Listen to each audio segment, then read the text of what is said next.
Meeting for May 23rd, 2023. If you'd please stand for invocation, led by Commissioner Hatfield. Heavenly Father, thank you for the many blessings that you have bestowed upon us and this beautiful county that we live in. Help us satisfy the needs that need to be met during this meeting. Strengthen us as we make tough decisions. Guide us as you have always done, and let us be productive, effective, and decisive. Amen. Amen. I pledge allegiance to the flag of the United States of America and to the republic for which it stands, one nation, under God, indivisible, with liberty and justice for all.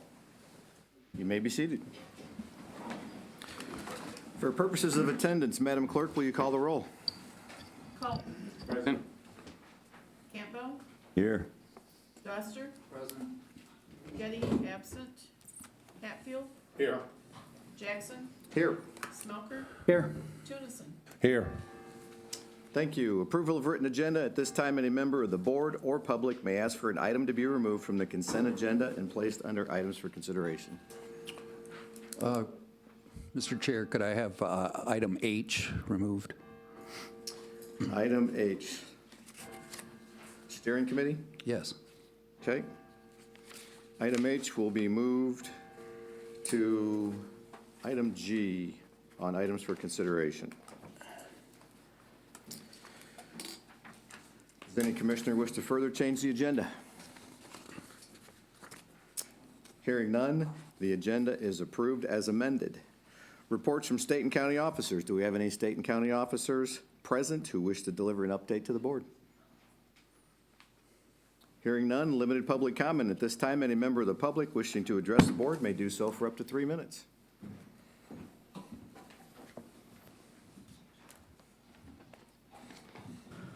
Eldon Schellenbarger, Hastings. I have a real concern with the old mental health building that you guys want to sell for $715,000. Not the true cash value. I talked to the tax assessor from Rutland Township, and they've only got it, the land's assessed at $123,000. And when they took it off and put it on the tax roll, they're only taxing it for $240,600. They're not taxing the building, which is assessed at $347,350.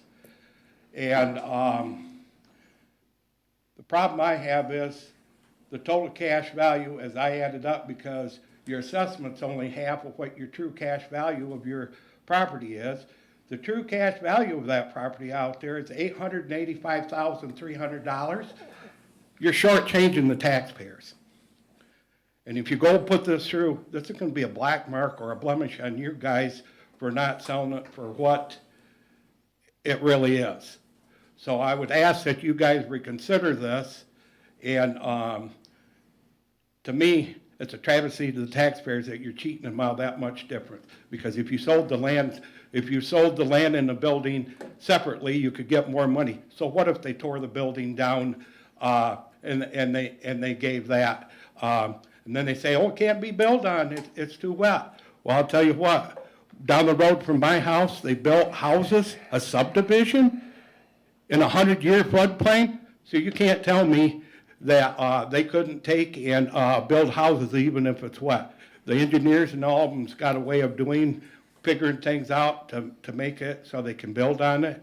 So I would ask that you guys consider the $715,000 price when it's actually $885,300. Thank you. Thank you. Additional public comment?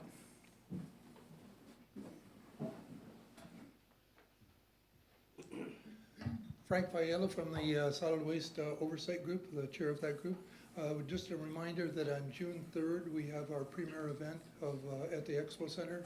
tires, motor oil, all those kind of things, just working out very well. And I would ask that if you commissioners have an opportunity to perhaps drop by and see the public and see the things that go on there. It's just a fantastic event, just really good stuff. And we have a grant this year accepting tires at no charge. And also we are accepting electronics this year, which is kind of new for us out there, really great. And just a reminder, out in Yankee Springs Township where we live, we picked up in excess of 100 tires that people take out there and dump that are running through this program. So please encourage anyone to, with their tires, with their motor oil, with their oil-based paint, fluorescent light bulbs, to bring them out and run them through the facility so they can be recycled properly. Thank you. And Frank, so June 3rd is the hazardous waste collection? Yes, from 9 to 1. From 9 to 1. Okay, and there'll be a flyer or something that will be published? It will be in the reminder and also in the banner. There will be in the two, it's in the, should be in the reminder this week and the banner this week as well. Awesome. All the detail. Thank you, Frank. Thank you. Additional public comment?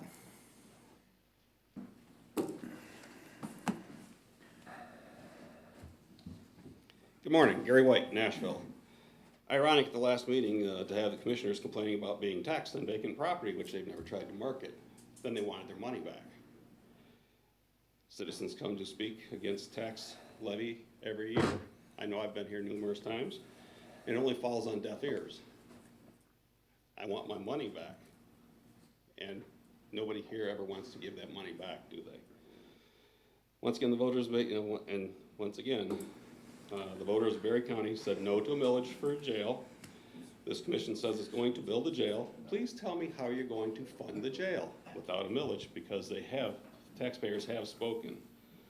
Will you, is it going to fall on deaf ears, or are you going to listen? At the last meeting, it was a nice story of a new employee that was going to have unexpected twins and is going to be able to make a car payment with a raise that was by the commissioners. So now I guess I want to do is look at the top end of the pay increase that was voted on. The system is broken, and you're part of the brokenness of the system. Percentages don't work. It feeds the top, makes it heavy at the top, and doesn't help the new people coming into the workforce. So at the top, based on contract approved by the commissioners in February, top person in Berry County is going to make $131,701. They'll get an additional $2,304 with the 3%, which is going to compound. The full interest, or the full 3% is going to be $39.51 if I'm not mistaken.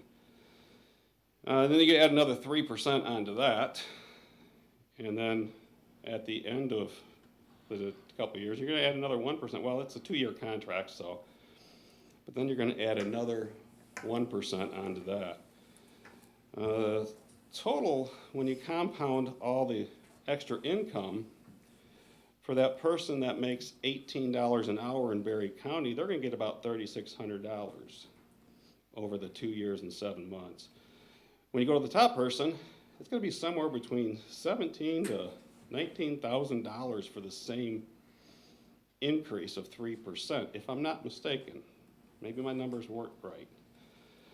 It bothers me that county lawyers were brought up as if they were the ones that made the decision to do the 3%. They were not. They go with the direction of the county administrator and the commissioners. When you have something that's broken and then you say, well, the other counties do it this way, school districts do it this way, broken is broken. You need to have somebody to step up to fix what's broken. Can you summarize your comments, please? The 3% did not fix what you did. It's still broken. So I'll be back. Thank you. Thank you. Additional public comment? Good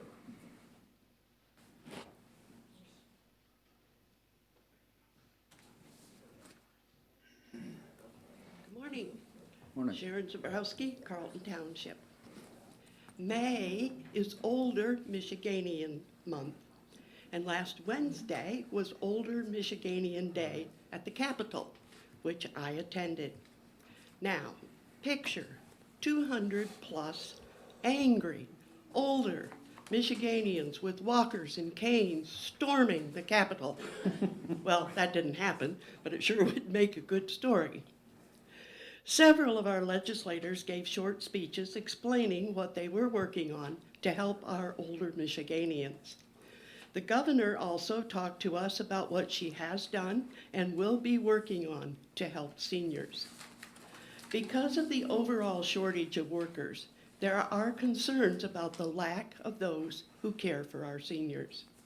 It is estimated that 36,000 more direct care workers are needed right now to meet the current demands. The wages are low, and in the case of family members giving this care, there may be no wages at all. This needs to change because it is cheaper and better for seniors to be cared for at home and not be placed in long-term care facilities until absolutely necessary. There also needs to be an increase and more access to home and community-based services. Once our new Commission on Aging facility is built, the COA will be able to offer more of these services to our seniors. We all need to tell our legislators to keep working for our seniors, because someday, when we are seniors, we want the very best care. Thank you. Thank you, Sharon. Additional public comment? I wasn't gonna say anything, then you mentioned old people. I'm Larry Neal, and I serve on the Conservation Easement Board. And over the years, why we have evolved as a board and so on, and the fruits of our labor are paying off these times, because we're today celebrating our 4th farm that we have preserved for those farm families. And I just want to encourage the board to continue their support of farmland and also the Conservation Easement Board. And you certainly have stepped up in these last years. And that program is supported by the national and the state governments, and we really appreciate the fact that you're helping us too. So thank you. Thank you. Additional public comment? Hearing none, we'll move ahead with our agenda. Various correspondence. Does any commissioner have correspondence they'd like to share with the board? Hearing none, consent agenda, Commissioner Doster. I move for the adoption of the following consent agenda items. A, approval of the May 9th, 2023 Board of Commissioners meeting minutes. B, approval of the May 16th, 2023 Committee of the Whole meeting minutes. C, approval of the 2023 L4029 tax rate request for the levy of summer property taxes and authorize the chairperson to sign. D, approval of purchase 14 replacement ballistic resistant vests for the Uniform Services Division and Corrections Division of the Berry County Sheriff's Office for a total price of $12,965, with funds to be paid from the Capital Replacement Fund. E, approval to enter into a contract with LexisNexis Coplagic Solutions Incorporation for crash reports and e-citations for the amount of $20,636, with funds to be paid from the general fund budget for the sheriff's office. F, approval to sell the following surplus automobiles and boats as listed below by sealed bid to the highest bidder. G, approval to extend the professional services agreement between Berry County, the Berry County Solid Waste Oversight Committee, and the Berry Conservation District for recycling coordinator services for 12 months, effective June 1st, 2023 through May 31st of 2024. And I, approval of the First Amendment to the amendment and restated Hastings City/Berry County Airport contract for airport management services between the Hastings City/Berry County Airport Commission and Mark Noteboom, dated March 9th, 2021, as approved by the Hastings City/Berry County Airport Commission. Support. Motion by Doster, support by Smelker for all items listed on the consent agenda. Discussion is not allowed and roll call vote is required. All those in favor vote aye, opposed vote nay. Madam Clerk, will you call a roll? Colton. Aye. Campbell. Aye. Doster. Aye. Getty is absent. Hatfield. Aye. Smelker. Aye. Tunison. Aye. Jackson. Aye. The consent agenda is approved. Presentations. We have two today. First up, we welcome Liz Lentz. Good morning, Liz. Good morning. Good morning. Liz Lenz, coordinator of the Berry County Substance Abuse Task Force. Thank you for allowing me to come and present.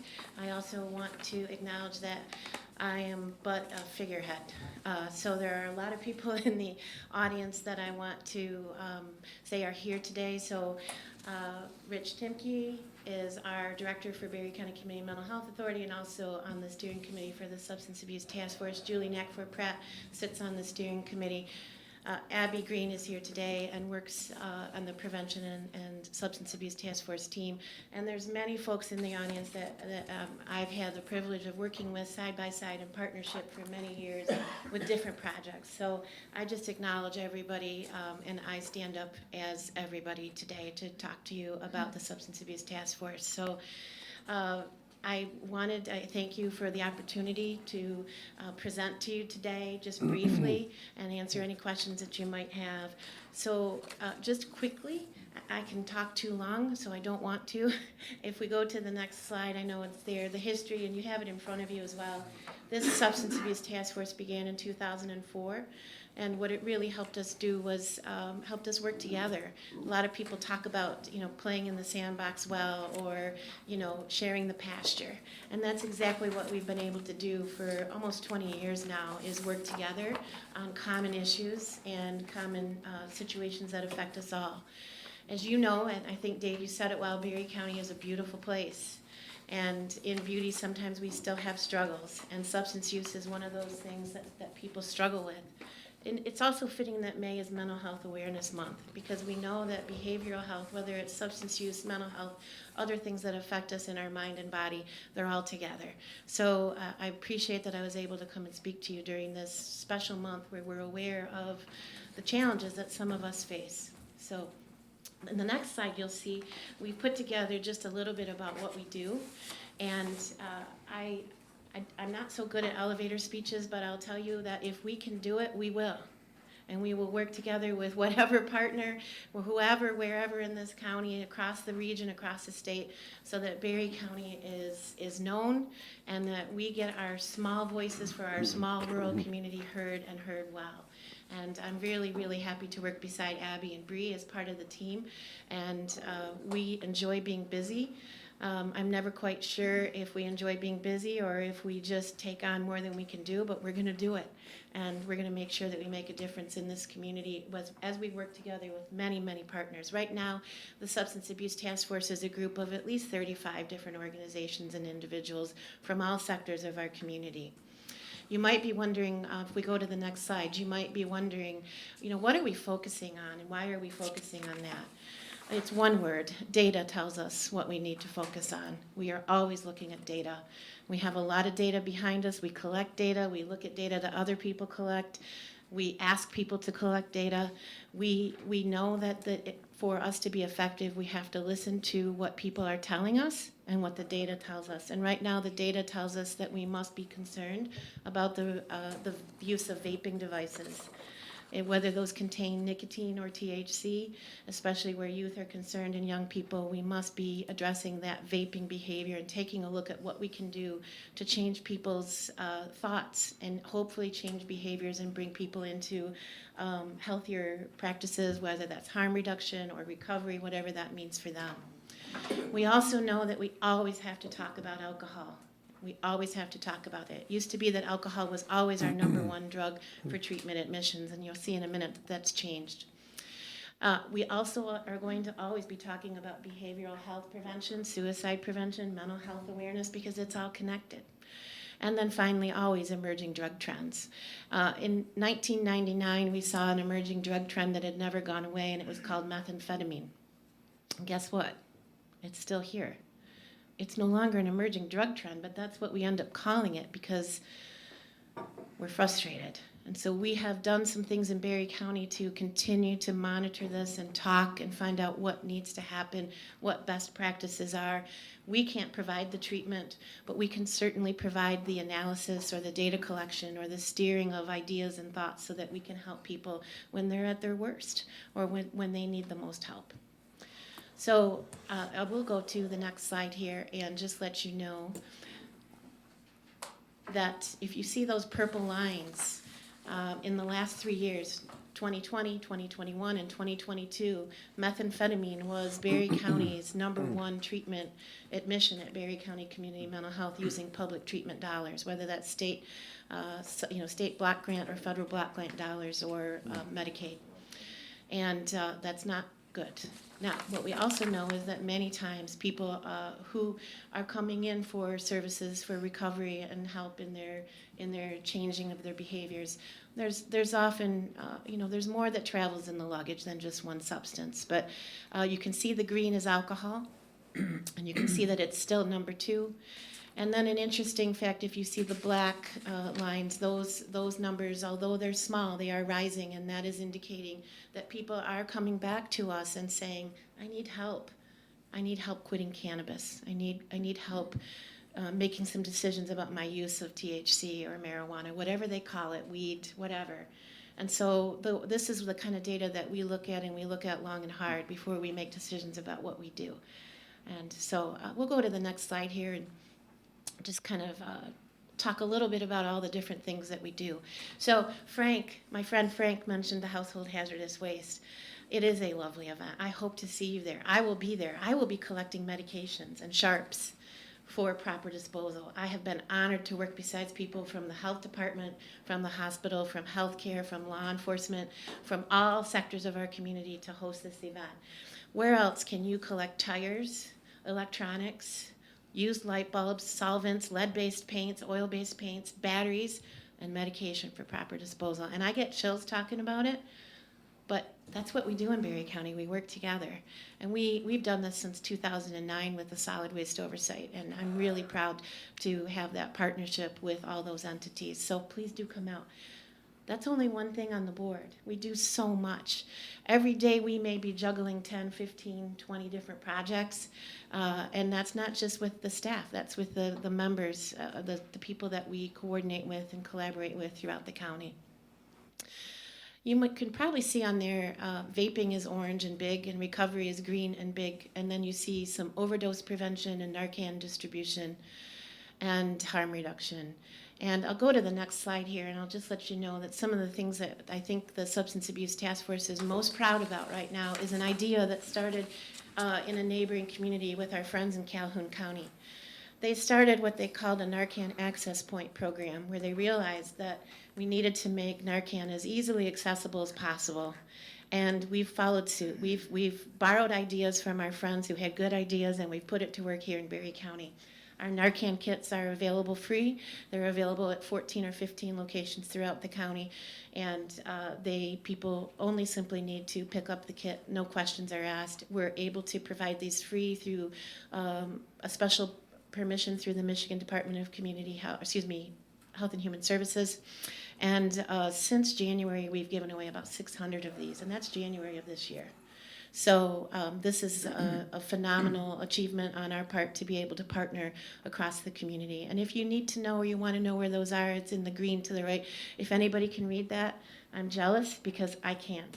But it is on our website, BerryCountySATF.com. Our locations are listed where you can pick up a free kit.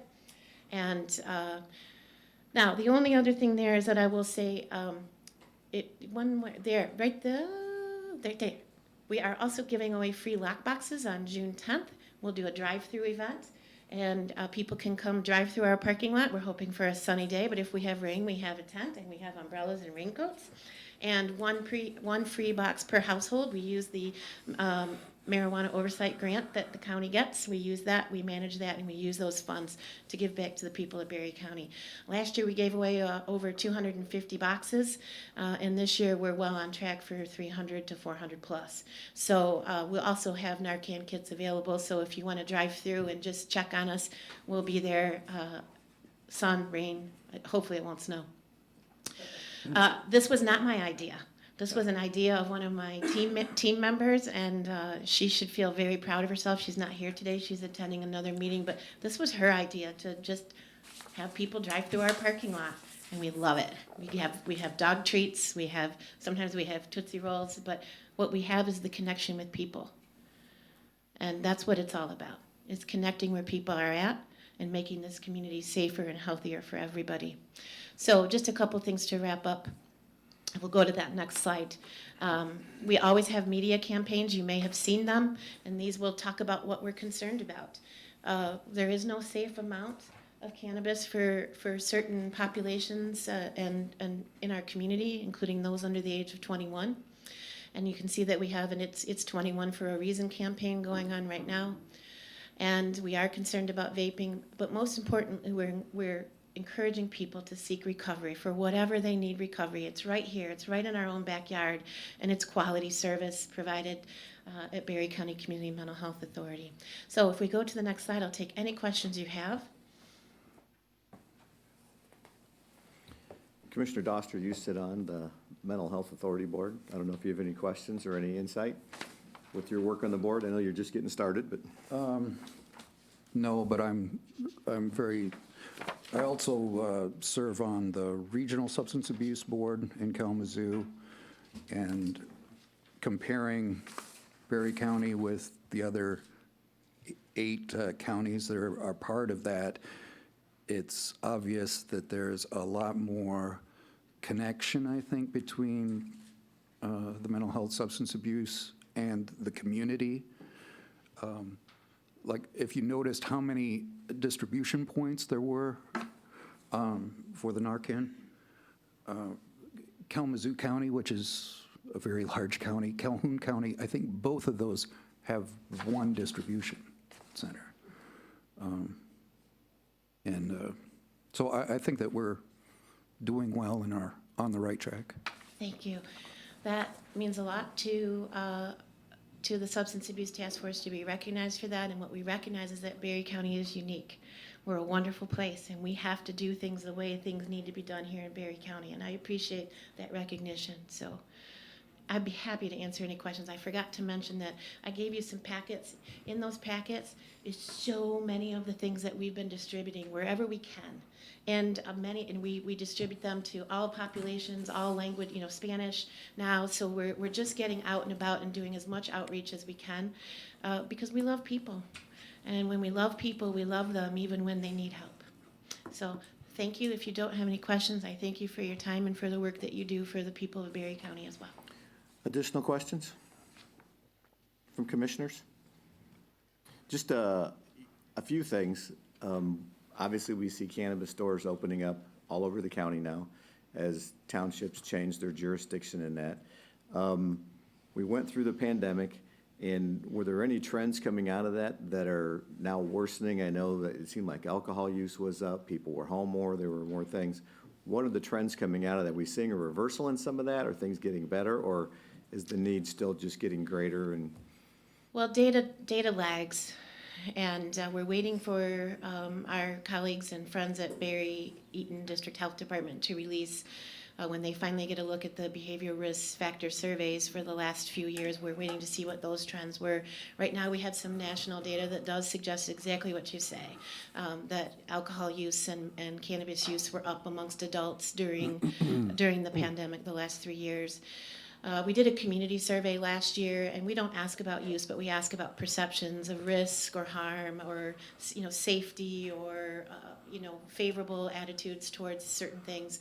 And we know that people voted for legalized adult use of cannabis. What we probably are going to see as we collect more youth data is we're going to probably see as there's more access, unfortunately, when there's more access, youth use does increase. It increases slower than the rate of access increases, if you understand what I'm saying. Now I sound like a total data geek, don't I? Yeah. So while we might have access increase exponentially, we might see a slower youth use rate, but it will probably elevate. We haven't had any youth data collected for a few years due to the pandemic. So we need to get back on track with data collection across all sectors. Do you take information from Colorado or from Oregon, states that were leading as far as legalizing cannabis and put those in a metric and see if those trends are comparable? We can, and we do. I can't do it because I'm not good with math, but we have an evaluator who's on our team, and she helps us with that, and we also have some data analysts. The health department has a lot of health analysts that kind of help us interpret that data. We are not an island. We have to have all our partners in this community to take a look at it. But yes, the trends, we look at the trends from other states, we look at trends regionally, we look at trends statewide, and then here locally. Are we seeing a bump in funding for this? Because obviously we have cannabis stores, we have cannabis growers all over the state, and some of the promise of that was some of that money was going to come back into the local communities. Sure. That revenue sharing is determined by the state of Michigan and the cannabis regulatory and the laws. We have had the marijuana oversight grant that's been available through the county, and we've been able to use that. That did decrease slightly. I would anticipate, I don't often hear funding for this type of work is always limited. During the pandemic, there were extra dollars and COVID response dollars, and as you know, those are starting to be a little bit more limited. The good news is that we are always seeking funding, and we are in the process right now of applying for, so we're all going to knock on wood collectively, for a fairly large federal SAMHSA grant. So we will do our due diligence there so that the people of Berry County get what they need and what they deserve. You're right, though, methamphetamine seems to be a little bit on the back burner where it's not in the headlines as much as it has been in the past. You hear about fentanyl almost every day. Yes. Are we seeing an increase in fentanyl in the Yes. county?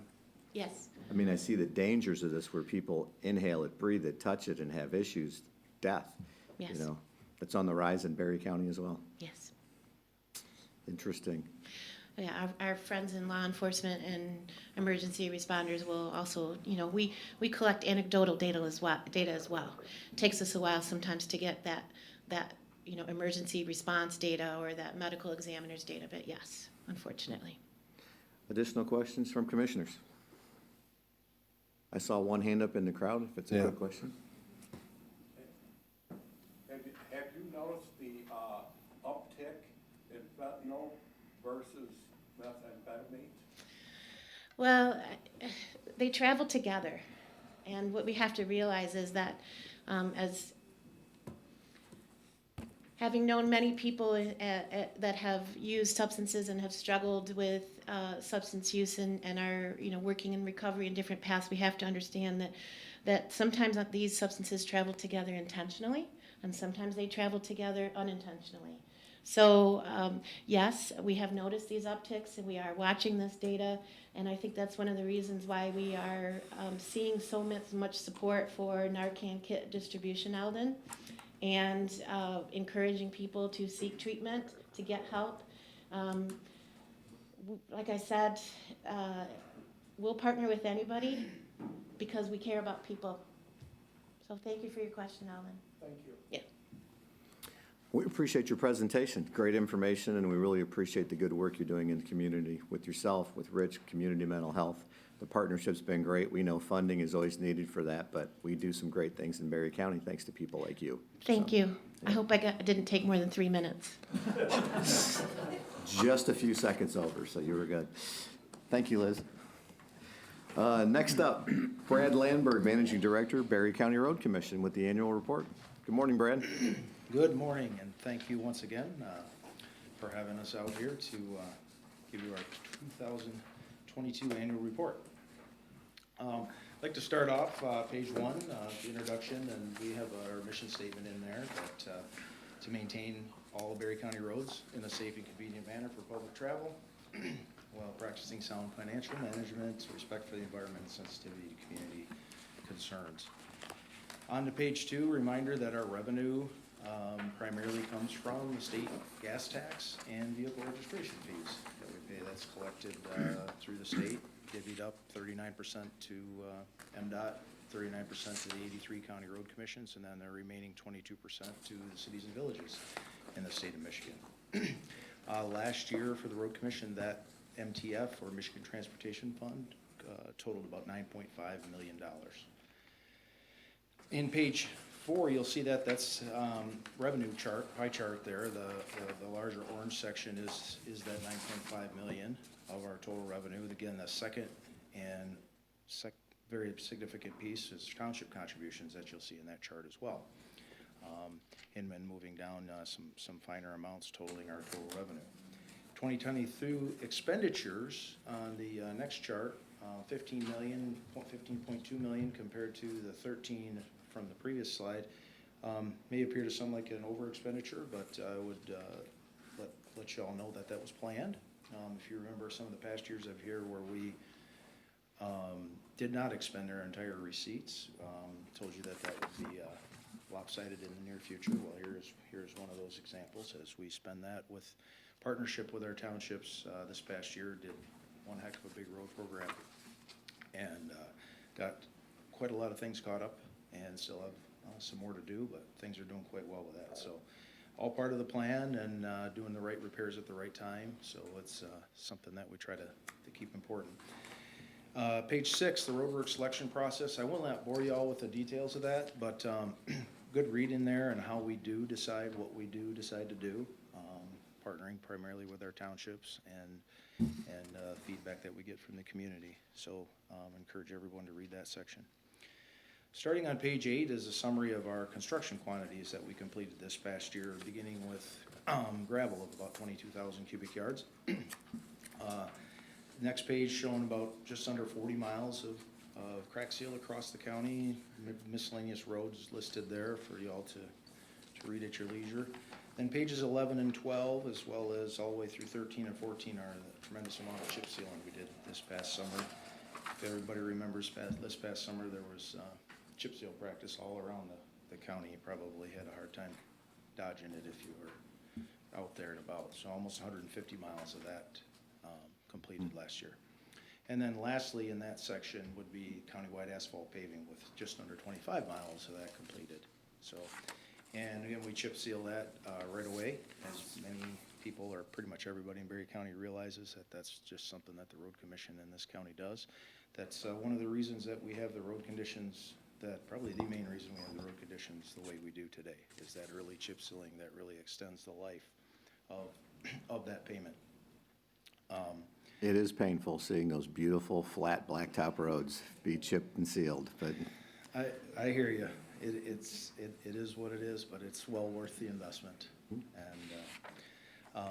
our claim to fame, to be Brad, honest haven't you explained before that one of the reasons for the chip sealing is because oxygen breaks down roads or something to that effect? Yeah, well, we call it oxidization, but in the form of, everybody familiar with oxidization with steel in your vehicles, rust. With asphalt, oxidization from exposure to the air and the sun bleaching it out, that oxidation process is a hardening process. And the reason asphalt pavements survive is their flexibility and their ability to just move a little bit under that load and come back without cracking. So as you lose that elasticity, you lose your road. probably seen old dried out rubber bands someplace sitting in a windowsill, or old ones that just crumble. That's an oxidized rubber, and that, we're trying to keep our pavements from oxidizing. Putting that chip seal on fresh asphalt that you paid very dearly for, by the way, at today's prices, extends that life dramatically. And the reason Berry County roads are the condition that they are today. So, Thank you. yeah, and thanks for helping us get Prairieville on board with that 20-odd years ago. So, Yeah. so, so page 16, just some highlights of some bigger projects with some federal funds. Won't spend too much time on that. Page 18, the condition of Berry County roads. Starts off talking about the Asset Management Council, or TAMC. It's a legislative group that was started to try to kind of keep track of roads and provide some data and some metrics for our legislators and MDOT and road commissions to use. It ends up rating, one of the things that comes out of this, it ends up rating roads in the good, fair, poor categories. And I'd like to quick point those out, that the good, fair, poor aren't something that's good, fair, poor necessarily to a motorist. The good, fair, poor in this category is more kind of what the road needs, or what kind of repairs it needs. With the good roads needing very little to no repair, the fair roads needing cost-effective preventative maintenance type repairs like a chip seal or a crack seal, and then the poor roads are where you're getting into reconstruction or at least heavy rehabilitation type. But within poor, I would point out that category 4, the best part of the 1 through 4 poor category, we get very few complaints, or any county would get very few complaints on a road rated a 4. So it's still a pretty good road to a motorist. So if you kind of think, for sure 5 and above are a good road to a motorist, and 4 is probably not something you're gonna get complaints about. So good, fair, poor is a relative thing, more for what the road needs. I just wanted to point that out. So really with the goal to stay away from the poor category, primarily. The chart shown there is actually, we just received this year. We don't usually get this chart. Somebody took the time to compile this. We got this from County Road Association president this year and the manager of Montcalm County Road Commission. And what you'll see there in Berry County, the lowest percent poor in the state this year. So we're pretty proud to report that. That's the category I've always historically used, with the lowest percent poor rather than the highest percent good. Percent good, you can't have all your roads brand new. You need, the longest life of the road is actually gonna be in the fair category. So the highest percent good and fair added together would be another good category, which is just the same as really opposite of percent poor, come out to the same number as far as rankings. So we're pretty proud of that, and we do happen to have a large number of good roads this year too, being number 2 in the state in that category. So again, back to that stuff is starting to pay off. It's 25 years or so of chip sealing all our fresh asphalt, big investment from our townships, and a lot of the efficiencies we've done at the Road Commission. We've got a pretty darn good system. We're pretty proud of it, so happy to report that.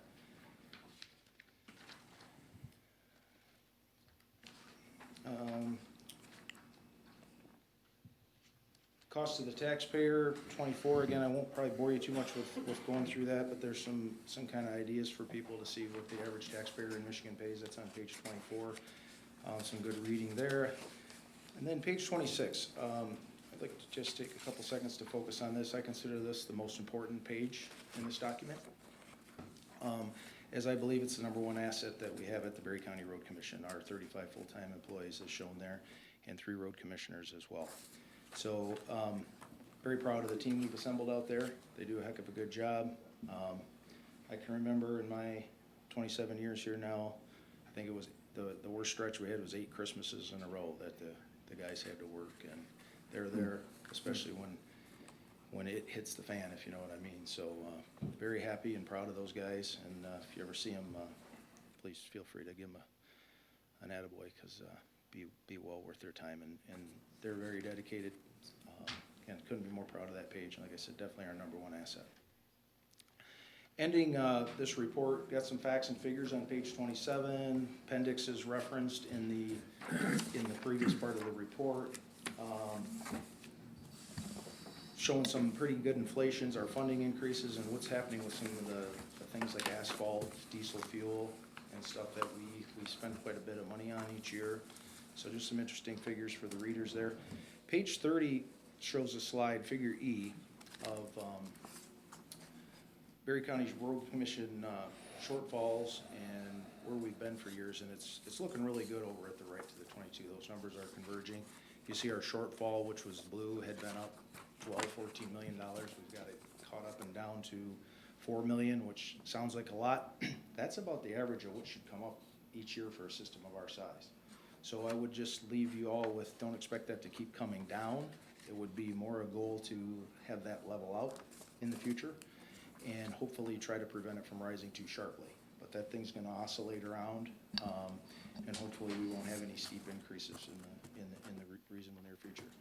Similarly, the next chart, Figure F, is the overall average Paisley ratings. I went over those 1 through 10 numbering system. We're currently averaging 7.22. Very good spot to be. It's been on a rise, as you can see there. Don't expect it to go too much higher. That's kind of reached an optimal type level where a great goal would be to just try to maintain around that 7 level, give or take a little bit. So, and keep prices at the optimal price with getting proper life cycle costs out of things and trying to get repairs done, the right repair done at the right time. So, last part of the report is our Act 51 report that we have to submit every year to the state. That's been done on time, several hundreds of numbers through there.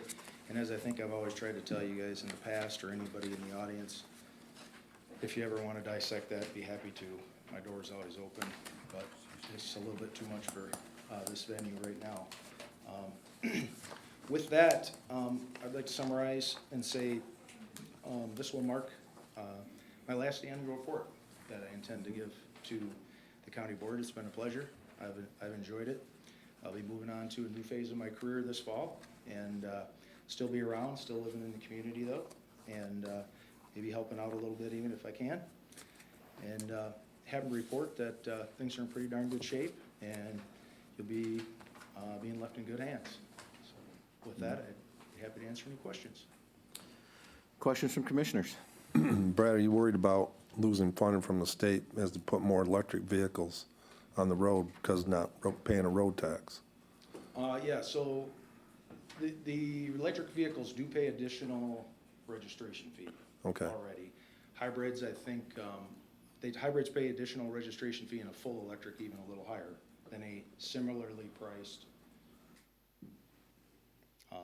internal combustion vehicle. So Is that you get annually? some of it there. Is that annually? Yes, annually. Okay. When you get your little sticker for your license plate, that's your vehicle registration, proof of it, stick it on your sticker. You gotta do that for electric or any other vehicle.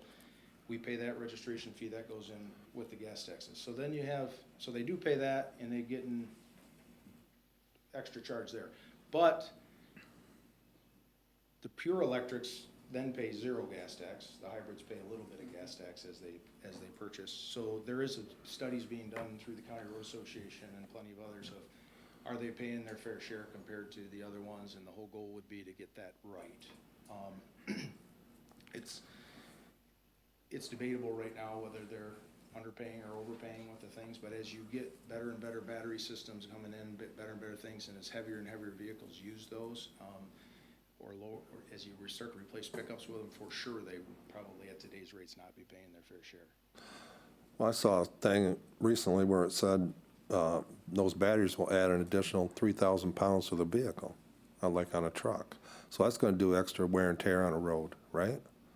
They do, by the time you divide that by the tire pressure and take a look at it, passenger vehicles, all in all, really don't cause enough stress too much on a decent paved road. It's bigger, heavier than that. Yeah, okay. That really where you get into the real Yeah, damage. that makes sense. Why we have frost laws for those in the spring, because that's where the real stresses come from. So when you're looking at the kind of passenger size, or even old vans or SUV type stuff of, many of the battery ones are incomparable to those, and it's not appreciable difference as far as damage. Yeah, but don't you foresee that they're eventually you'll try to get it into the bigger vehicles? Well, there's even over-the-road trucks now and Yeah. stuff, so, I can't imagine what those must weigh with the battery systems and those things. Yeah. So, yeah, because they'll be even heavier than the trucks we're used to, but it's really in the trailer and the payload that's causing the damage too, and the steer tires a little bit, so. Okay. Yeah. All right, thank you. Brad? First of all, thank you for your leadership at the Road Commission.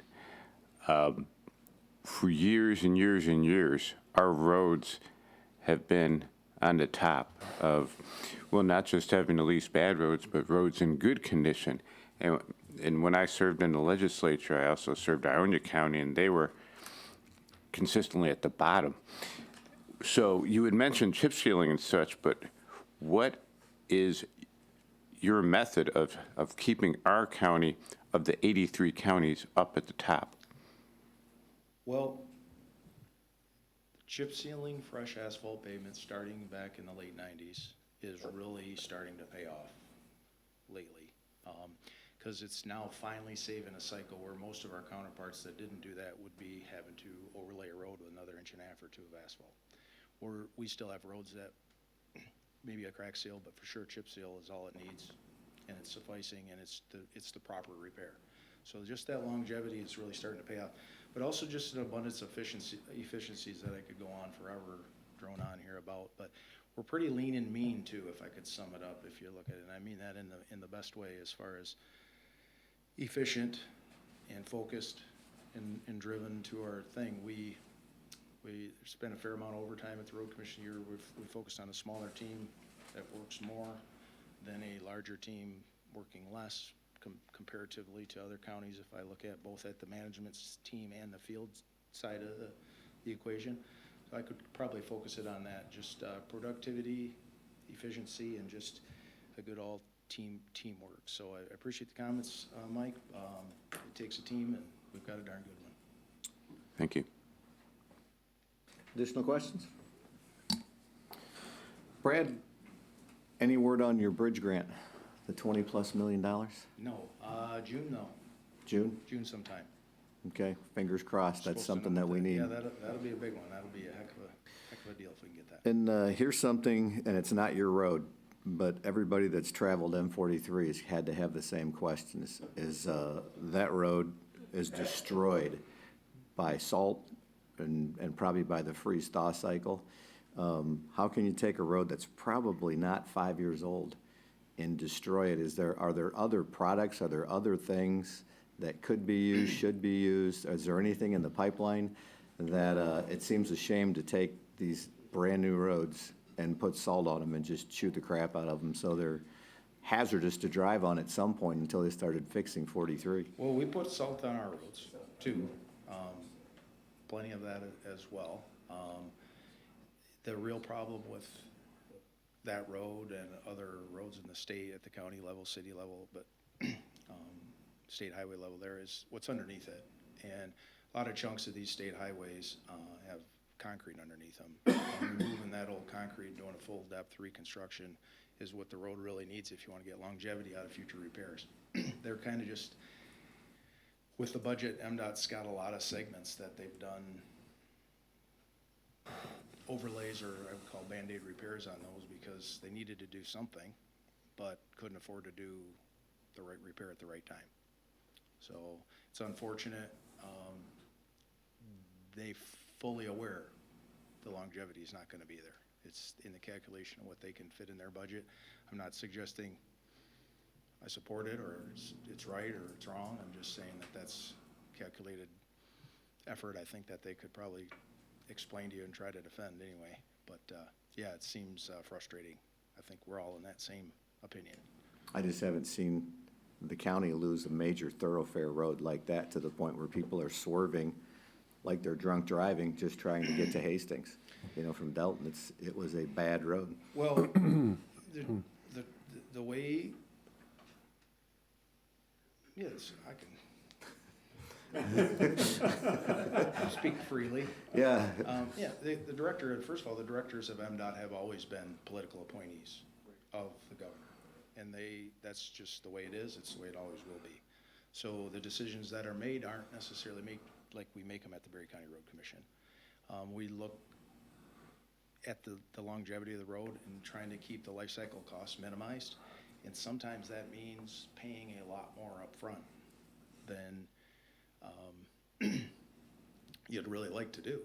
And sometimes it's real easy to, for instance, our repair and our claim to fame, overlay this road, and chip seal it as well. Two good repairs on one road. I could have done overlay and a chip seal over here.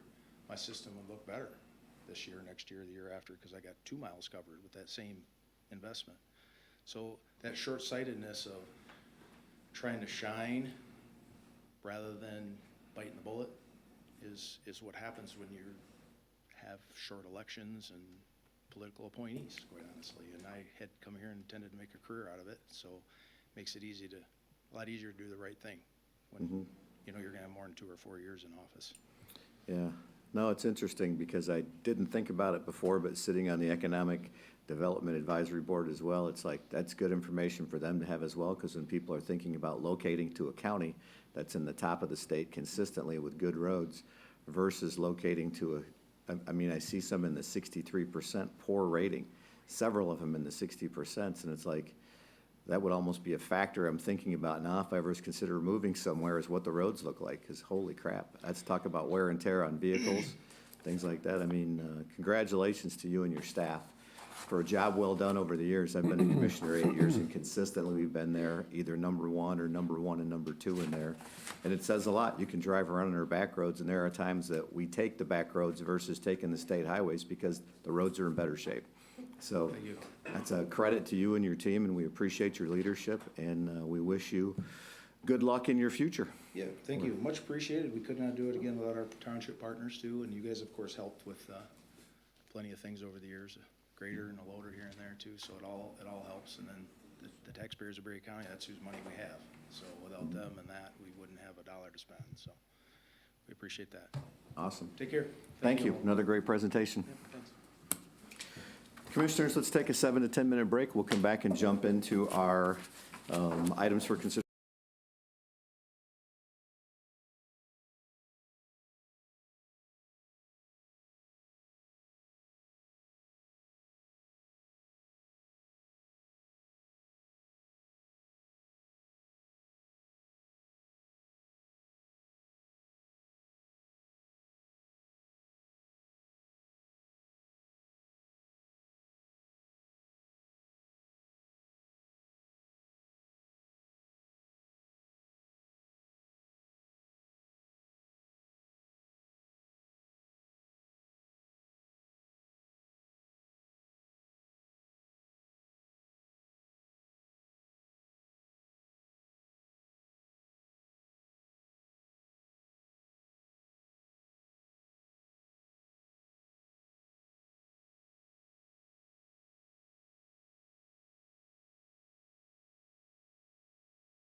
Board will come back in session.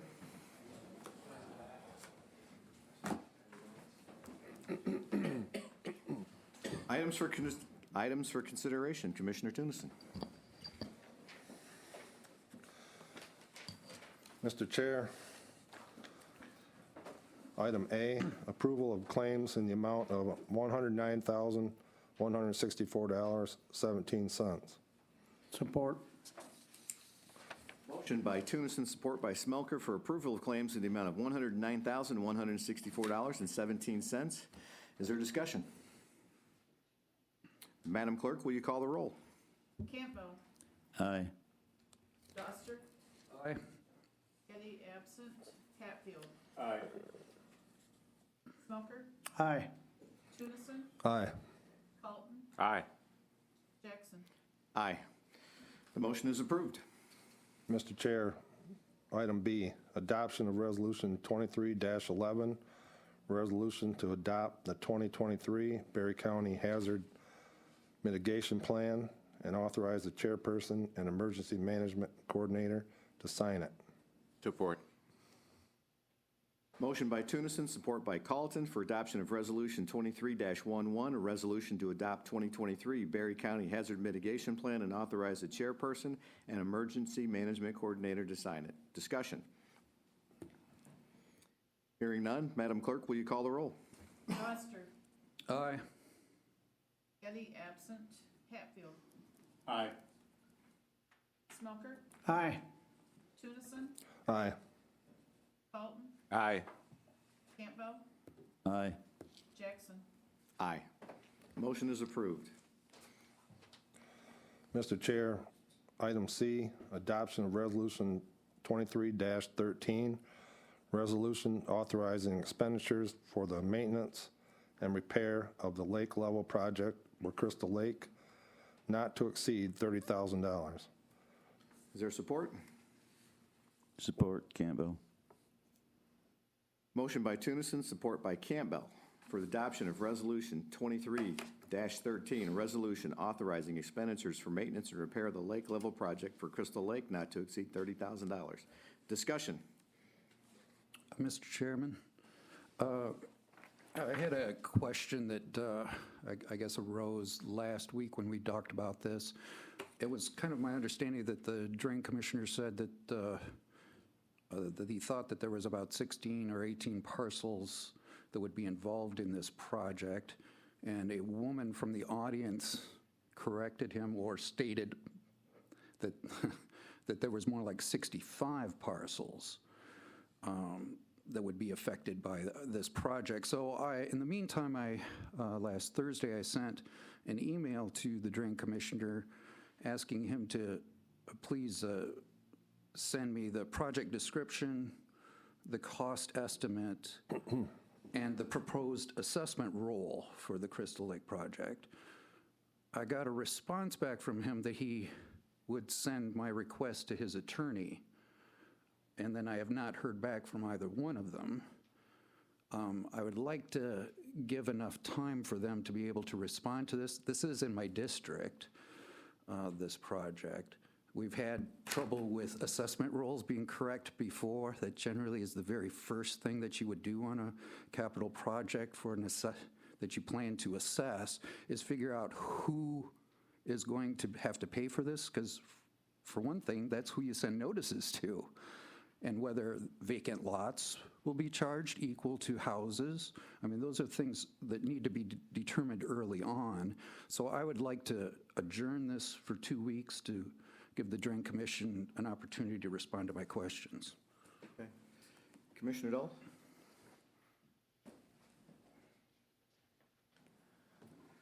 Excuse my beautiful attire, I didn't expect to be up here. As you can see in your packet, there was the list of property owners that own the properties.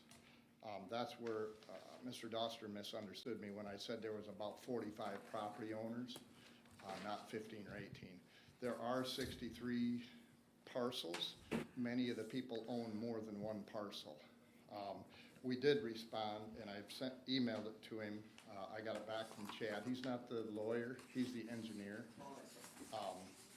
This morning, and it said, the explanation was, one lot assessment is $5,587.30 on a $400,000 project. That's what we explained to the members when they had their meeting last year. So that was one lot. If you own two lots, your assessment on $400,000 would be $8,380.95. Three lots is $11,174.60. The project, basically the $30,000 is to get through the bathymetric survey, get the development alternatives, and get through the Eagle processing, whatever permits we need that way. That's the up to $30,000. The $400,000 is what they're requesting of 12 to 15,000 yards of material removed from their sediment pond and their river. I did not read the easement or the email to say he wants the parcel list. We got that down in the office. I can get that right after the meeting. We had a public hearing 2 years ago on the previous project because when past drain commissioner Tom Doyle was in, when he assessed, he didn't do it properly. He went to the association and said, okay, here's 3 ways of assessing, and asked the association how they would like it done. That's not legal. So after the last project, we looked at that and said, wait a minute, we have to have a new public hearing, which we did, I believe, 2 years ago, that set the assessment rolls per percentages. And that showed about, I believe it was 63 parcels. Some people with 1, some people with 2, some people with 3.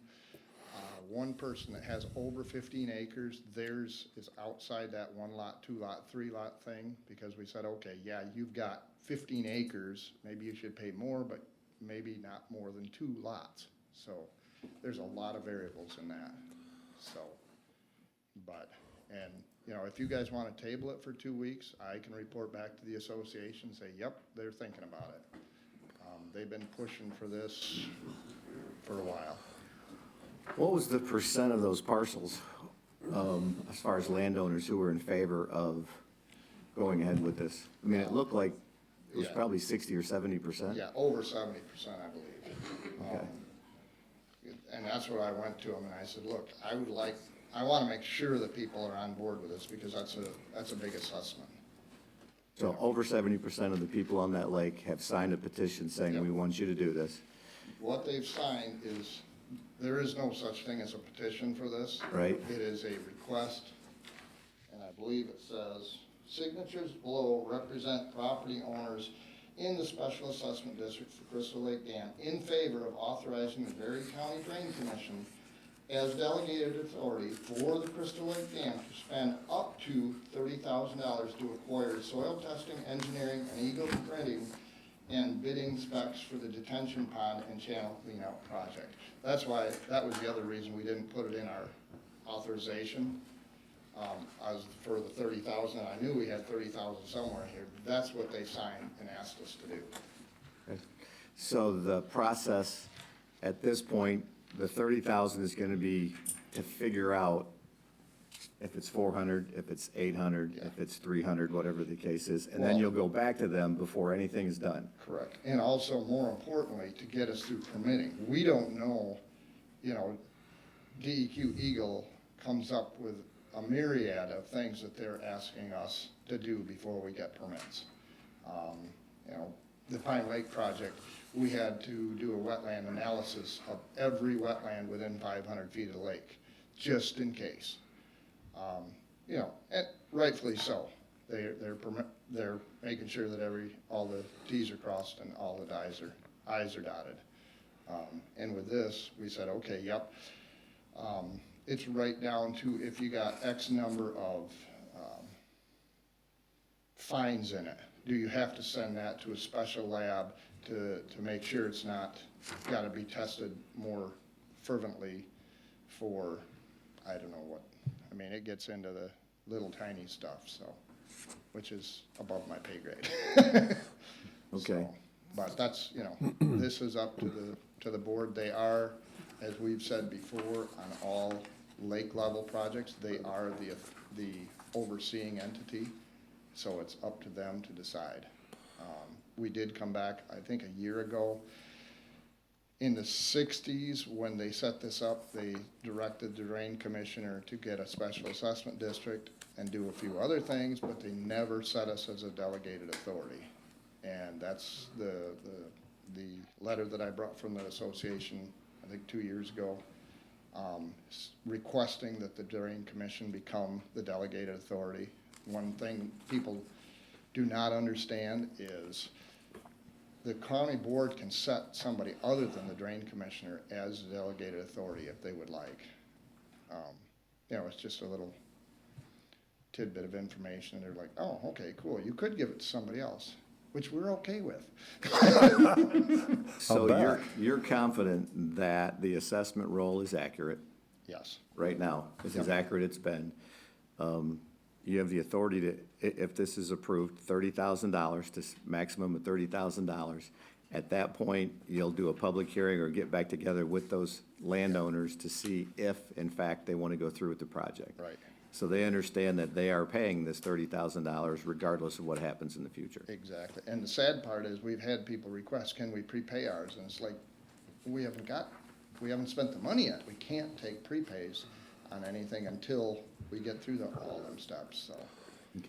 So this is Commissioner just, Doster, do you have other questions? I was just gonna say, so Jim, so this is just to start the process. Yeah, this is, Yeah.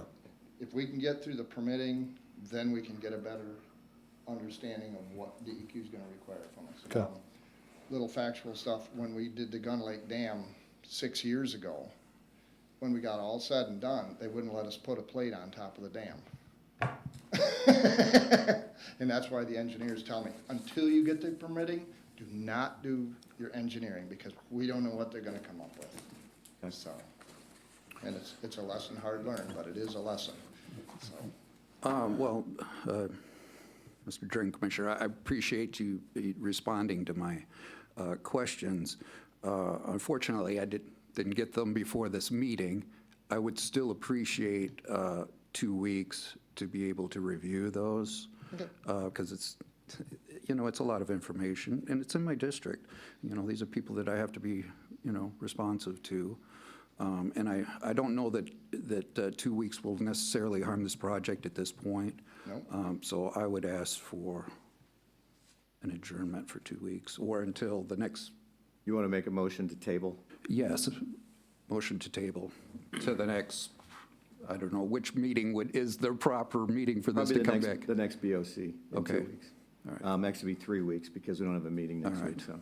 so. I would motion to table this issue to the next BOC meeting. Okay, is there support? I'll support that. Motion by Doster, support by Tunison, to table the request for the adoption of Resolution 23-13, authorizing expenditures and maintenance and repair of the lake level project for Crystal Lake not to exceed $30,000. All those in favor, say aye. Aye. Aye. Motion carries. Thanks, guys. All right. Thank you, See you in a Jim. couple weeks. Continue. Okay. Item D, Mr. Chair.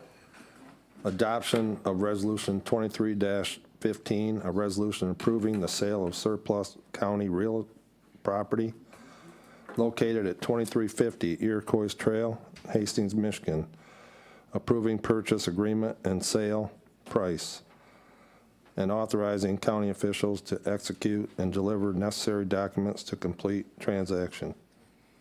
Is there support? Support. Motion by Tunison, support by Carlton for adoption of Resolution 23-15, a resolution approving the sale of surplus county real property located at 2350 Iroquois Trail, Hastings, Michigan, approving purchase agreement and sale price, authorizing county officials to execute and deliver necessary documents to complete the transaction. Discussion. Mr. Chair, could we have Michael, I know we have an appraisal done on this property, and he's got some information on that. I'd appreciate if he could maybe come out and give us some information on that.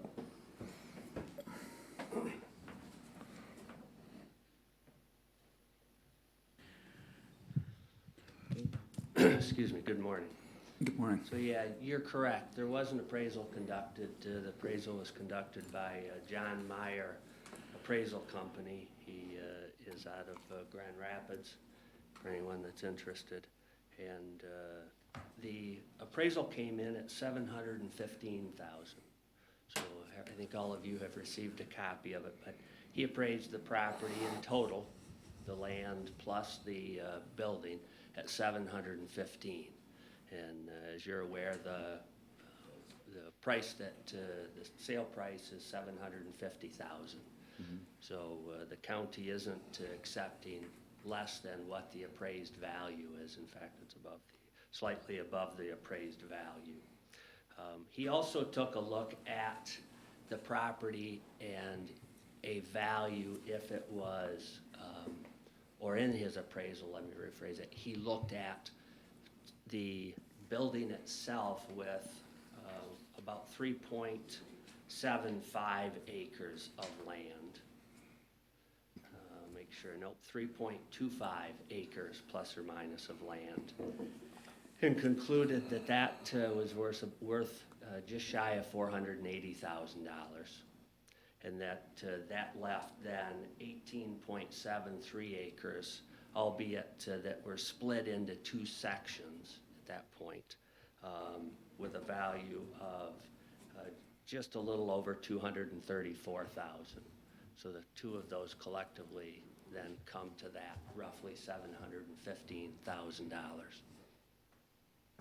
So. And also, Hewitt Real Estate, we talked to Mark Hewitt. We had him evaluate, not only go through the appraisal, but give us his opinion on that property based on the building, based on the land, usability, just how it fit in there. And he came back with the same assessment. I mean, you correct me if I'm wrong, Michael, but basically he was affirming what the appraisal said. That's correct. But we, yeah, as a second set of eyes, so. Yeah. And what did Mr. McKelvey put on tax assessment on there? Do you have any idea what that was? I don't know right off the Okay. top. I don't. Okay, Sorry. that's fine. I can't answer that. I don't have that handy, but I think to your point, wanted to affirm that we have conducted appraisal by a reputable licensed appraiser, which we would do if we're gonna sell a significant valued piece of property. We wanna know where what that amount is. Okay. John? This is also the same appraiser that done our current jail property and transit property, right? He has done, yeah. He's done several things for. Yeah. Okay. Additional questions for Michael? Thank you.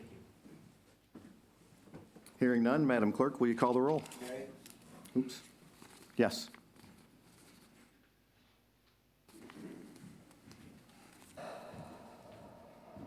At the last meeting, I was told I was allowed to ask one question. I have not received no answers from it.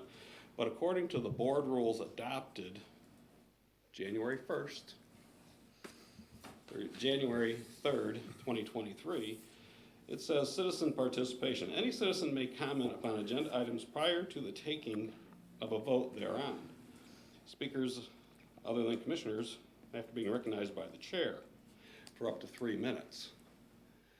When I was told at the last meeting that I could ask one question, that was it, that actually, in my opinion, violated the Open Meetings Act, because the Open Meetings Act gives the commissioners authority to set how public can participate. When I was told at that point in time that I would get one question and one question only, and then I was told, because my question, I don't have many different aspects in it, there was more than one question. Have you folks looked at answering any of those questions. Do you know what the school district's going to lose annually for the next 20 years? Do you know what the townships are going to lose? Have you looked into it? I realize this property was dropped on this commission because the last commission did nothing with it but sit on it. 4 of the commissioners that sit on this board were on it last year. You can't let one person, a chairman, or one person do all the thinking for you people. It's your role and responsibility to answer questions, to represent people. My biggest concern at this point in time, why the rule was changed on this against your board rules. I still think, due to the lack of marketing, that you should reconsider, because you haven't tried to market it to get those annual increase, those annual revenues from the taxes.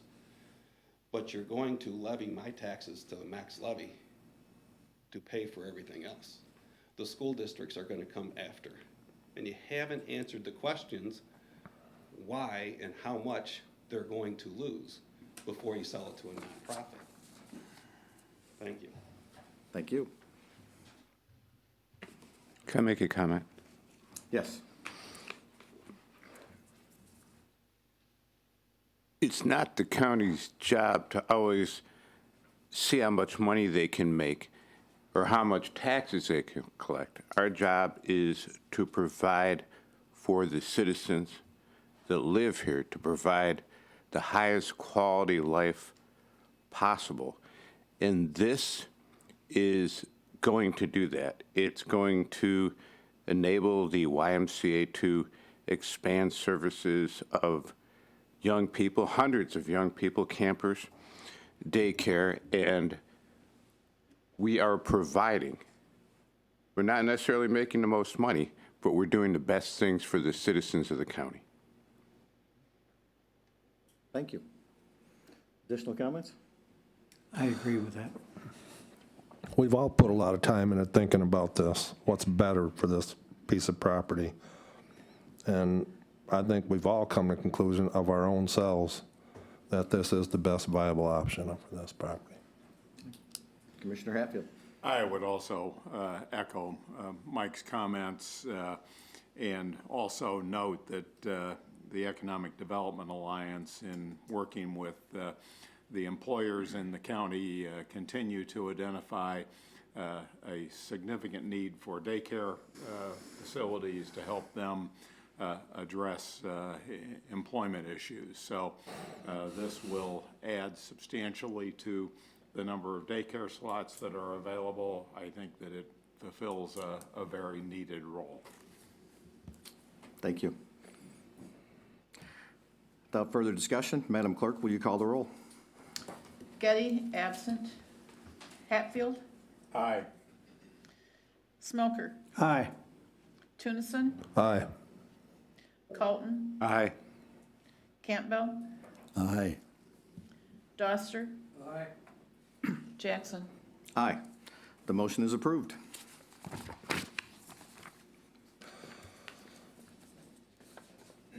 Mr. Chair, item E, approval to purchase the Faro 3D laser scanner at a cost of $62,812.18 with funds to be paid from the Capital Replacement Fund. Motion by Tunison, support by Smelker for approval to purchase the Faro 3D laser scanner at a cost of $62,812.18 with funds to be paid from the Capital Replacement Fund. Discussion. Jason. I know we may look at amending this request. Yes, last week when we were dealing with this, they asked about an annual cost for renewal, which I believe everybody hopefully got it in the email. Do you need another copy of this part of it for the costs? Okay. I'm not sure. And as soon as we had that request to the Faro system, Jeff Voigt, which basically oversees it, Paul was the one that did the video and the training and everything.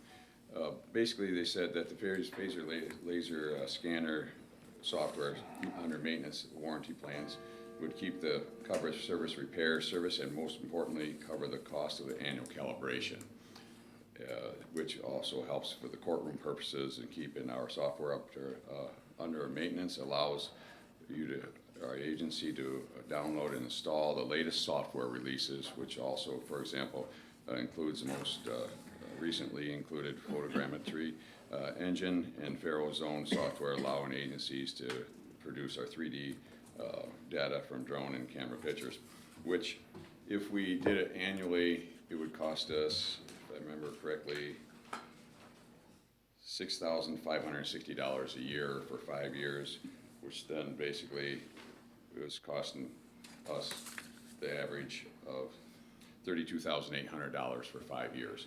If we do the 5-year plan, which they also gave us, if we do it when we purchase it, it would be $80,890, which then in turn, or we could do 2 3-year plans, which is $15,240 for 6 years. That'd be $30,480, which is roughly $5,080 a year for the annual cost versus $6,560.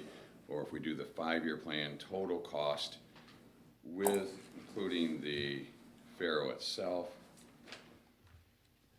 would be $80,890.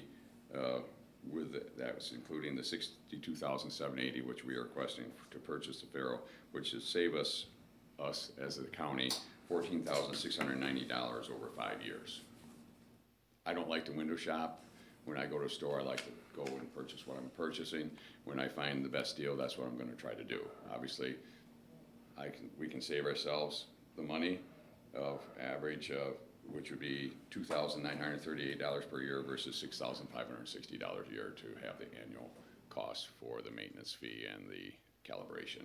So that's the reason I'm asking, and that's, you did ask how much it would be for annual renewal for maintenance and everything. That's what we were given. Okay. Questions from commissioners? What would the total be again? $80,890 for the cost of the Faro with a 5-year Maintenance and warranty. Yeah. maintenance and warranty contract. And you're saying that that's important because they need to calibrate We this have- unit? For the courts purposes, for the prosecutor's office and everything, if we have to go to court and testify, or they will come in and testify, obviously, for us, being expert witnesses, that would make sure that the Faro system is calibrated annually, just like we have to do the data master has to be calibrated, but that's through the state of Michigan that does that and comes in and does that. Okay. So we need to amend the motion. We need an amended motion. I'd like to amend the motion to change the price to $80,890. Support. Okay, we have an amended motion for approval to purchase the Faro 3D laser scanner at a cost of $80,890, which includes the unit and a maintenance contract. Funds to be paid for out of the capital replacement fund. Discussion. Do the makers of the motion need to accept the amendments?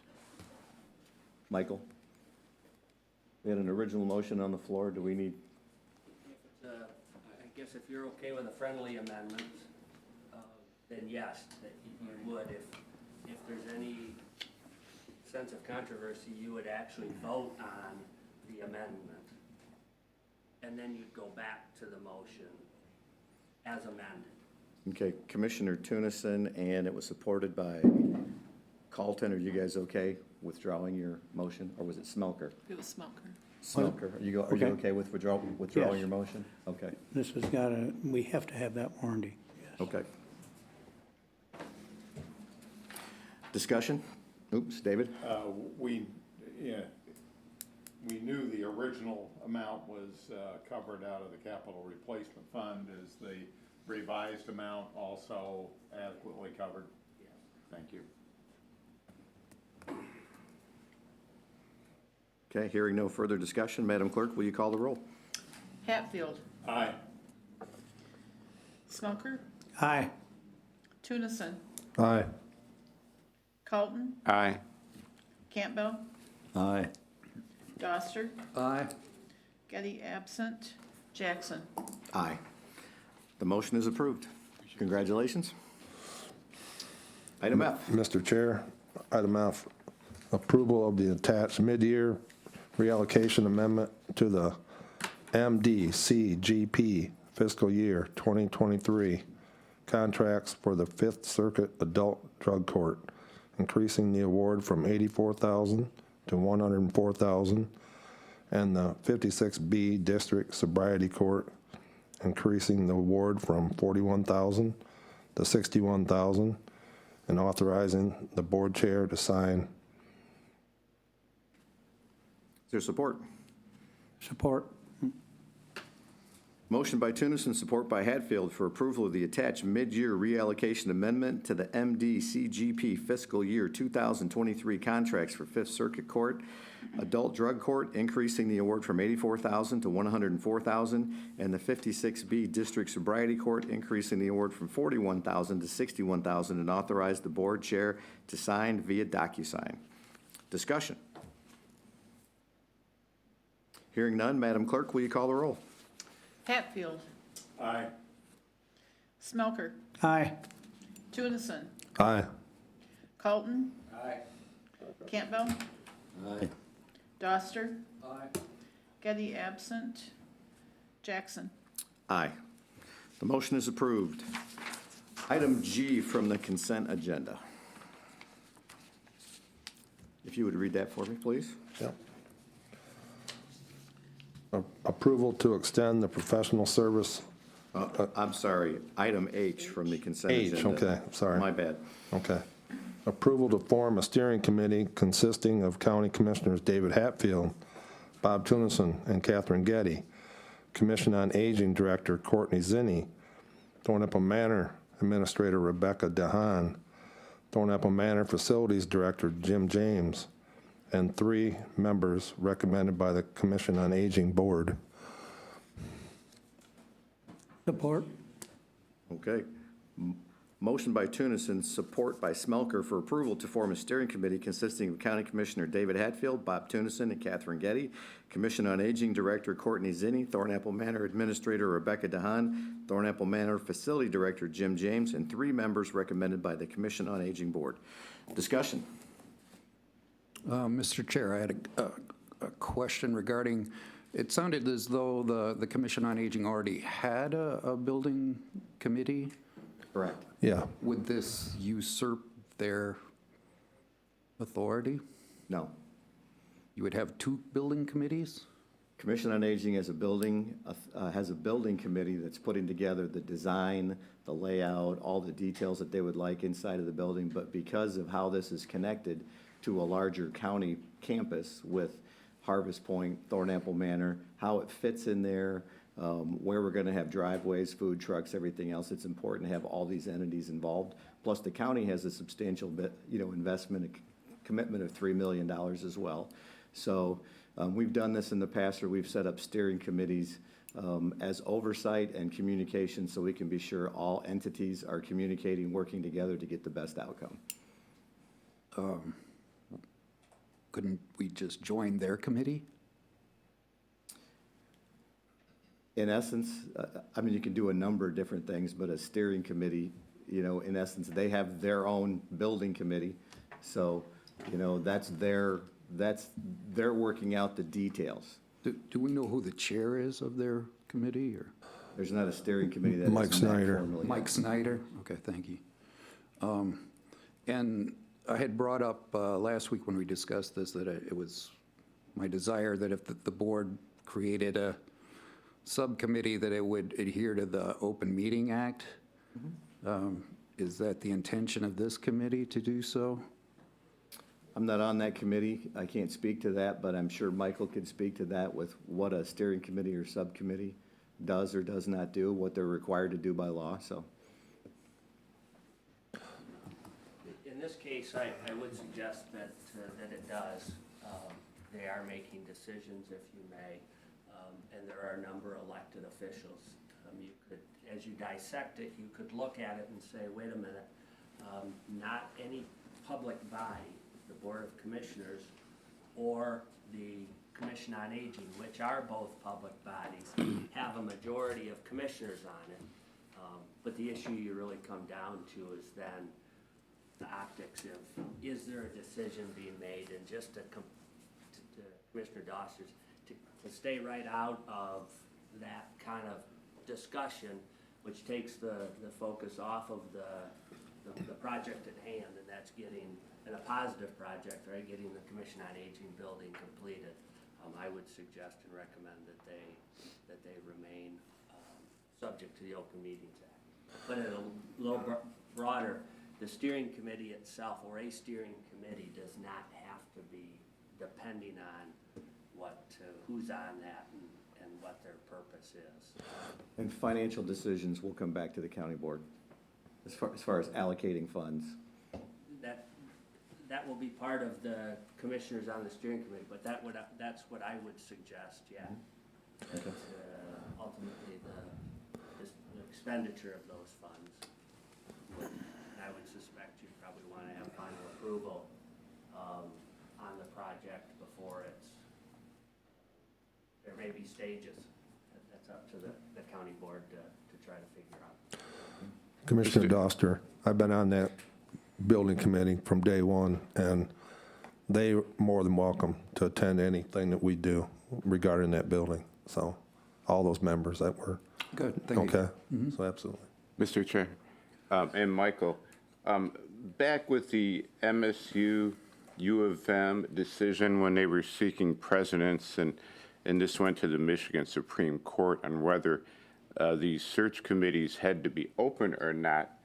But the decision was made that if a subcommittee or steering committee or whatever you want to call it was going to make a recommendation to the actual legal body that was likely to be accepted, then it had to be an open meeting. Is this correct? That's correct. And as I understand it, and again, I'm not suggesting this, but if the group is making a recommendation and not withholding any of the options, for example, that you can have a situation where it might not be subject to the Open Meetings Act. Okay. Again, we're getting into fine lines, so I'm not suggesting that, but I don't want to also make a statement that if another public body out there has a steering committee or some type of a committee, and their counsel advises that, no, it's not subject to the open meetings, that this discussion here says it always has to be. But Commissioner Colton hits that's kind of the real point is all the information being then presented, or is it some subset that's being presented as a recommendation? If you maintain a open public meeting, you just avoid that completely. You don't even get into that discussion. Awesome. Good discussion. Additional questions? Therefore, I would support this motion if it contained that it was subject to the Open Meeting Act. Okay. Should I make an amendment to it at that point, or? You can make an amendment to it. I would amend that the steering committee consisting of County Commissioners Hatfield, Tennyson, Getty, Commission on Aging Director Courtney Zinni, Thornapple Administrator Rebecca DeHaan, Thornapple Manor Facilities Director Jim James, 3 members recommended by the Commission on Aging comply with the Open Meeting Act. Okay. Is there support? Support by Colton. Discussion. Should we remove Commissioner Tennyson and Commissioner Smelker? We withdraw your original motion then? Yeah. Yes. Okay. Okay. The motion on the table from Commissioner Doster, supported by Commissioner Colton, is approval to form a steering committee consisting of County Commissioner David Hatfield, Bob Tennyson, Catherine Getty, Commission on Aging Director Courtney Zinni, Thornapple Manor Administrator Rebecca DeHaan, Thornapple Manor Facility Director Jim James, and 3 members recommended by the Commission on Aging Board as subject to the Open Meetings Act. Additional discussion? Madam Clerk, will you call the roll? Smelker. Aye. Tunison. Aye. Colton. Aye. Campbell. Aye. Doster. Getty absent. Hatfield. Aye. Jackson. Aye. The motion is approved.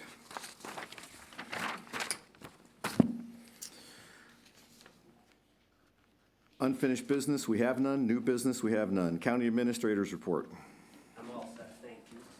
Chairperson's report, I'm all set as well. Vice Chairperson's report. I'm also all set. Commissioner Tunison. You know, I want everybody to know that when we make decisions up here, there's a lot of thought that goes into this stuff. We're not just sitting up here making blind decisions. I mean, that property out there, I've walked that property, I've been out that property numerous times where the Y just purchased. And to Commissioner Colton's comment, we have to look out for the betterment of the community a lot too, okay? So we can't always look at, oh, it was worth another $200,000 or whatever, lost revenue here or there. This is benefiting, not only, as I sat here last year, everybody would say, what are you going to do about the property out there? What are you going to do about this?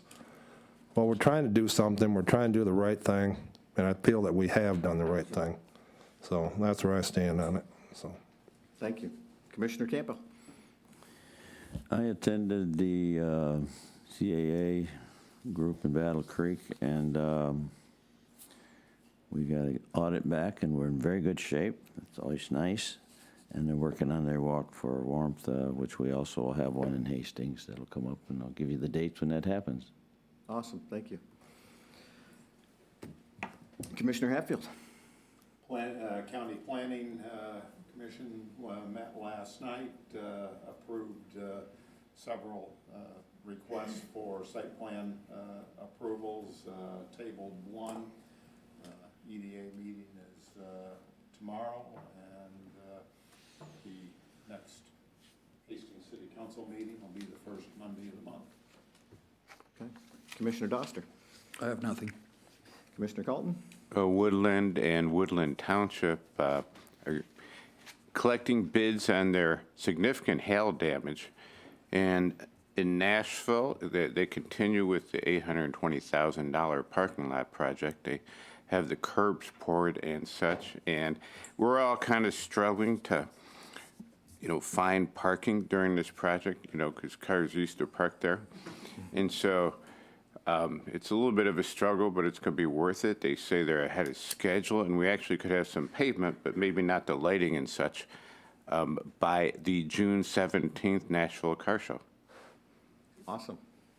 Commissioner Smelker. Went to the 911 meeting yesterday, and we have to find a temporary tower in the Nashville area because our tower was on their water tower, and that's being restored. And they're taking the tower down, and we're talking to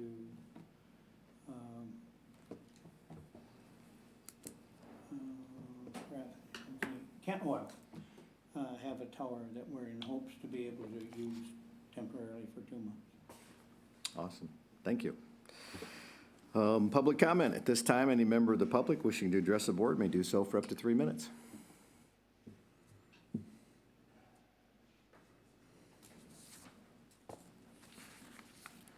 Gary White, Nashville.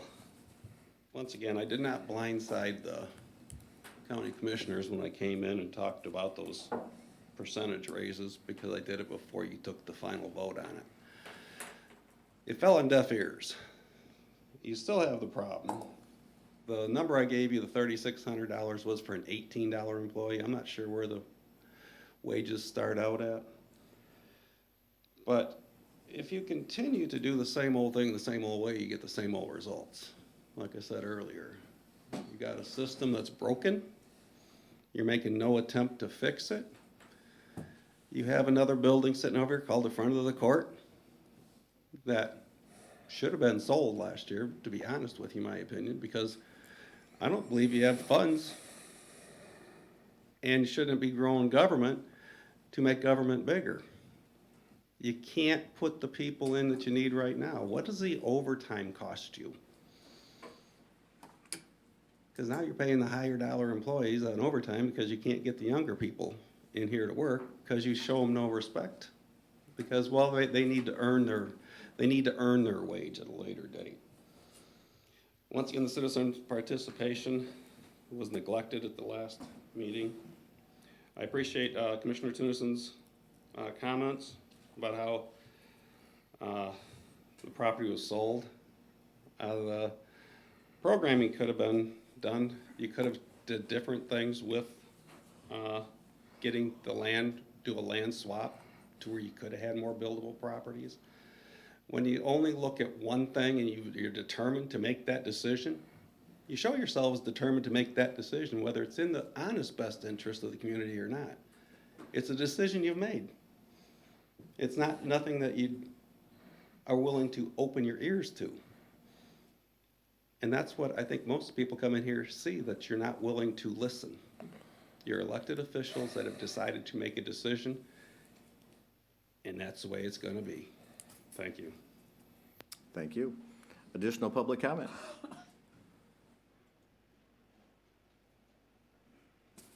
Going once?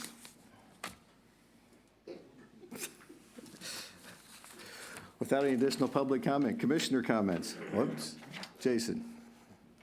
We do have some of our supervisors, newer supervisors graduating today. We'll have some more information on that in the future, but just want to commend them for going through they had 2 days, a certain amount of months to do this, and that's where the sheriff is, and our 2 lieutenants are going to graduation for that today. Fantastic. Thank you. Commissioner comments. Commissioner Doster. I have nothing further. Commissioner Calton. Commissioner Smelker. Commissioner Hatfield. Nothing, sir. Commissioner Campbell. I'd just like to remind everyone of the upcoming holiday this weekend. Falls very touching and true to my heart. And take the time to look at the reminder, which always has great articles in it of events that are taking place, and encourage people to go and spend a few minutes at these events, remembering what Memorial Day is really all about. Thank you. Yep. Commissioner Tunison. I want to thank Commissioner Campbell for his service to our country and many of the veterans that fell over there with him. So, And I get a special treat tomorrow. My dad was selected to do an honor flight, going out of Northeast Indiana to Washington, D.C., leaving about 5:30 a.m. So he asked me to be a chaperone for him. So I think it's about 75 veterans from different services, different branches of the service, and their chaperones for the day in Washington, D.C., visiting all 7 memorials. So I will not be at the Economic Development meeting tomorrow, but I will be in Washington, D.C. parading around. So it should be a very interesting day, and I'm honored to spend time with all those veterans, and we appreciate all of our veterans here as well. So thank you. If no other business to come before the board, we are adjourned. Thank you.